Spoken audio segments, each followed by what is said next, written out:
नमस्कार दोस्तों, बहराइच में कैसे पुलिस की देखरेख में दंगे हुए आज मैं आपको दिखाऊंगी।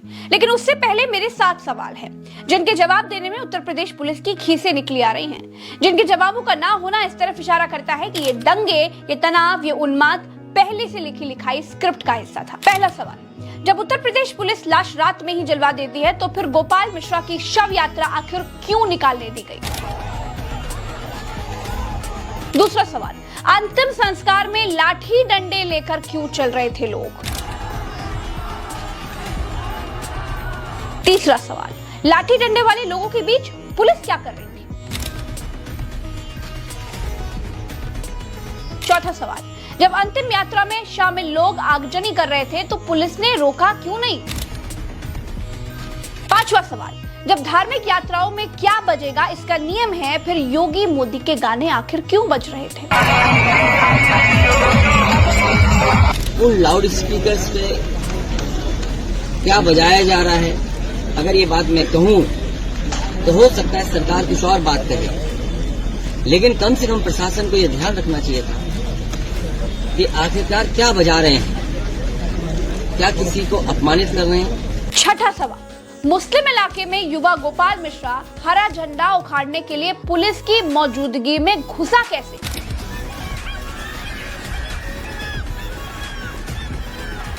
सातवां सवाल, जब यात्रा का रूट पहले से तय था तो फिर सुरक्षा के इंतजाम आखिर क्यों नहीं थे? पत्थर चले कैसे? दोस्तों, आप क्रोनोलॉजी समझेंगे तभी आप बहराइच के दंगे को थोड़ा आराम से समझ पाएंगे, क्योंकि आपका समझदार होना बहुत जरूरी है।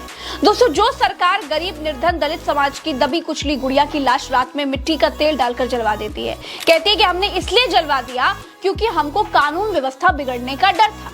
उसके बाद तमाम ऐसी खबरें आई थी। फिर कथित फर्जी एनकाउंटर वाले मंगेश यादव की लाश को भी रात में जलाने की कोशिश की गई। लेकिन आप सोचिए, बहराइच में रविवार को गोपाल मिश्रा को गोली लगती है, उसकी मौत हो जाती है। आज सोमवार को उसकी डेड बॉडी घर पर लाई जाती है। 5000 लोग इकट्ठा थे। लाश को लेकर गोपाल मिश्रा के पक्ष ने 5 किलोमीटर की यात्रा की। क्यों भाई? लाश लेकर 5 किलोमीटर की यात्रा करने की इजाजत पुलिस ने क्यों दी? यहाँ कानून व्यवस्था बिगड़ने का डर नहीं था, या फिर यहाँ पर जानबूझकर कानून व्यवस्था बिगाड़ने का ही एक मकसद था? देखिए दोस्तों, बहराइच के हरदी इलाके में दुर्गा प्रतिमा विसर्जन के दौरान डीजे बजाने को लेकर के बवाल हो गया था। बीजेपी ये तक तय करती है कि कांवड़ यात्रा के रास्ते में पड़ने वाली दुकानों पर मालिकों के नाम लिखे जाएं। बीजेपी ये भी तय कर देती है कि भाई मस्जिदों पर लाउडस्पीकर कितनी तेज बजेंगे। लेकिन बीजेपी ये क्यों नहीं तय कर पाई कि दुर्गा पूजा के मूर्ति विसर्जन में मोदी आरती, भाजपाई भजन आखिर क्यों बज रहे थे? क्या पुलिस की देखरेख में दूसरे पक्ष को प्रवोक करने की कोशिश नहीं थी? ये धार्मिक यात्रा थी या फिर पॉलिटिकल यात्रा थी? ये सब देखने के बाद साफ दिखाई देता है कि बहराइच में जानबूझकर दंगे की पटकथा तैयार की गई।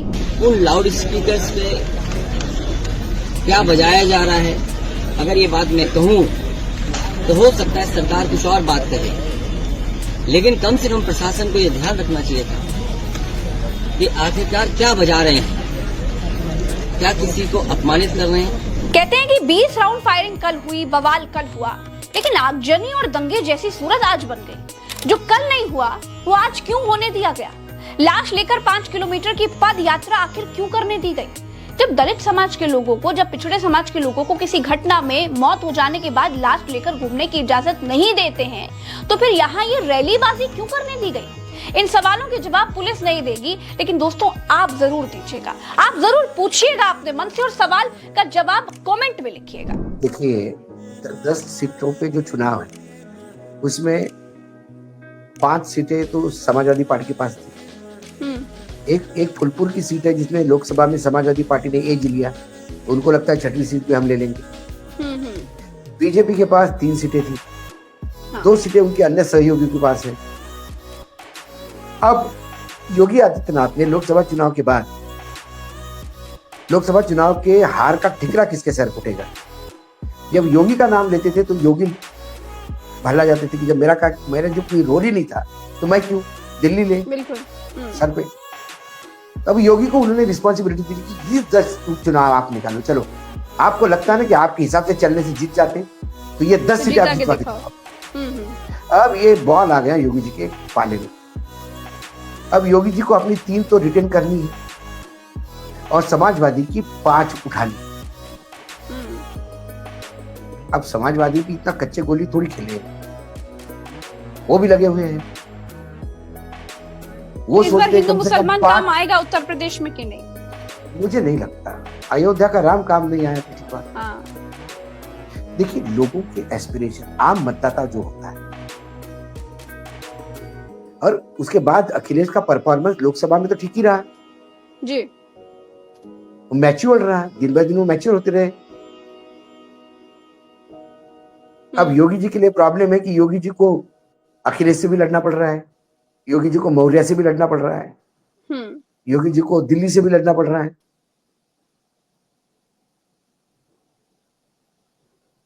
तो योगी जी कई फ्रंट पे चुनाव लड़ रहे हैं और दिल्ली चाहेगी, दिल्ली बड़ी खुश होगी जब ये 10 पे नहीं आएंगे। देखिए, ये 10 जीत हार कोई आपके सरकार नहीं बदल रही।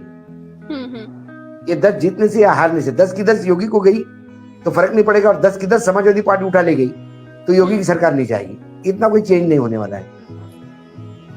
लेकिन योगी के नेतृत्व और कंटिन्यू रहने पर प्रश्न चिन्ह। हाँ, बिल्कुल। योगी विरोधी इसको भुलाने का प्रयास करें। दोस्तों, आपके बच्चे ये कर रहे हैं, उनके बच्चे क्या क्या कर रहे हैं आप जानते हैं?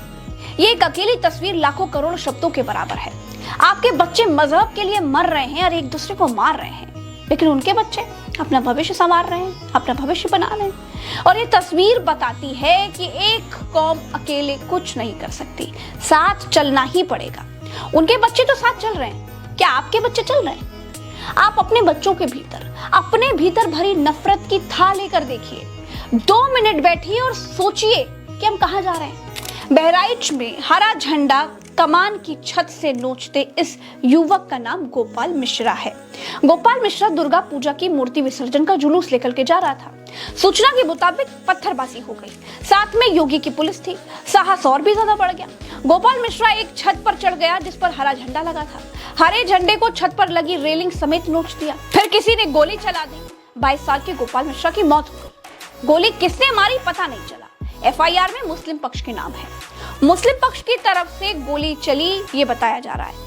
फिर देखते ही देखते 20 राउंड फायरिंग और हो गई और आवाजें आने लगी। इतवार के दिन इतना हुआ, सरकार चाहती तो फिर इसके आगे कुछ ना होता, लेकिन अगले दिन शुरू हो जाता है असली खेल। डेड बॉडी घर पर आई। सोमवार को बवाल और ज्यादा बढ़ गया। लाश लेकर यात्रा निकाल दी गई। आगजनी होने लगी। एसटीएफ चीफ हाथ में रिवॉल्वर लेकर के चीजें कंट्रोल करने की कोशिश करते हुए दिखाई दिए। अगर सरकार चाहती तो पत्ता भी ना हिलता। और योगी आदित्यनाथ, उत्तर प्रदेश के मुख्यमंत्री, तो गारंटी तक देते हैं कि यहाँ पर कोई चिड़िया पर तक नहीं मार सकती। तो फिर वो बताएं कि ये दंगा कैसे हुआ। इस भीड़ में सब कुछ है। डीजे है, डीजे पर आपत्तिजनक गाने हैं, चुनावी रैलियों की तरह जुलूस है, हथियार लहराने वाली भीड़ है, नौजवानों के हाथों में जाने क्या क्या है। सब कुछ है इस भीड़ में, बस धर्म नहीं है। और इसी वजह से वो दंगे की शक्ल ले लेता है। इसलिए ये पैटर्न बनता जा रहा है। और उत्तर प्रदेश में तो 10 उपचुनाव होने वाले हैं। मुख्यमंत्री दिल्ली में बैठक कर रहे हैं, उनके सहयोगी दल नाराज बताए जा रहे हैं। 24 के उपचुनाव में सपा और कांग्रेस के गठबंधन और पीडीए ने उनको यूपी में हरा दिया। अब 10 अगर उपचुनाव भी हार जाएंगे तो मुश्किल में फंस जाएंगे। जनता ऑलरेडी उनसे नाराज है। महंगाई पर जवाब दे नहीं पा रहे, बेरोजगारी कुछ मिटा नहीं पा रहे, शिक्षा बर्बाद कर दी। इसलिए ये जो भीड़ बहराइच में दिखी वो बेरोजगारों की भीड़ थी, वो अशिक्षित लोगों की भीड़ थी, जिन्हें किसी ने समझाया कि हरे रंग का झंडा अगर दिखे तो उनके घर पर चढ़कर उसे फेंक देना, गालियां देना, उत्तेजक भीड़ में नारे लगाना और फिर ये कह देना कि पथराव हो गया। ये सब कुछ सियासत के तौर पे हो रहा है। इसके अलावा ऐसा कुछ भी नहीं है। जो मोहल्ला एक समय शांति से रहा हो, वो मोहल्ला किसी एक धर्म के जुलूस में अचानक आग में चला जाएगा। वो यूं ही नहीं होता अगर उसमें सियासत न हो। तो ये शुद्ध तौर पे सियासी मामला है। चलिए 2 सवाल और पूछ लेती हूँ। योगी सरकार के पास जवाब हो तो फिर कमेंट बॉक्स में कमेंट करके बताइए। जब दुर्गा प्रतिमा का रूट पहले से तय था तो फिर पत्थरबाजी हुई कैसे? पत्थरबाजी के बाद गोपाल मिश्रा मुस्लिम समुदाय की छत पर झंडा उखाड़ने के लिए चढ़ा कैसे?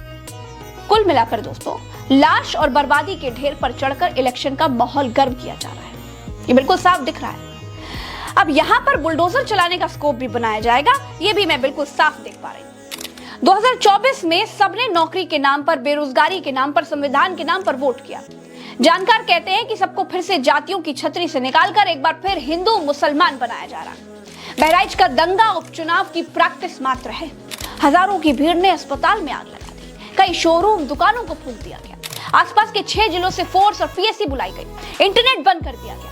बहराइच एसपी वृंदा शुक्ला ने लोगों से शांति बनाए रखने की अपील की। उन्होंने कहा कि समुदाय से लोग आए, बैठकर बात करें, तभी समाधान निकलेगा। चलिए इस वीडियो में इतना ही, मुझे दीजिए इजाजत। और उत्तर प्रदेश के लोगों से मेरी हाथ जोड़कर विनती है, आप लोग अपने बच्चों को, अपने सगे संबंधियों को राजनीतिक टूल मत बनने दीजिए। अपनी आंखें खोलिए और आंखें खोलकर देखिए और सोचिए कि आपके बच्चे ही हर बार अलग अलग यात्राओं में राजनीति का शिकार क्यों हो रहे हैं। क्या आपके इलाके के विधायक का बच्चा कभी किसी मूर्ति विसर्जन यात्रा में मारा गया? किसी पार्षद का बच्चा, किसी सांसद का बेटा, किसी विधायक का बेटा? नहीं ना। जागिए, राजनीतिक लोग आपको टूल बनाकर इस्तेमाल कर रहे हैं। सोचिए, देखिए, समझिए, जागिए और इस वीडियो को घर घर तक पहुंचाइए ताकि लोग जाग सकें। नमस्कार।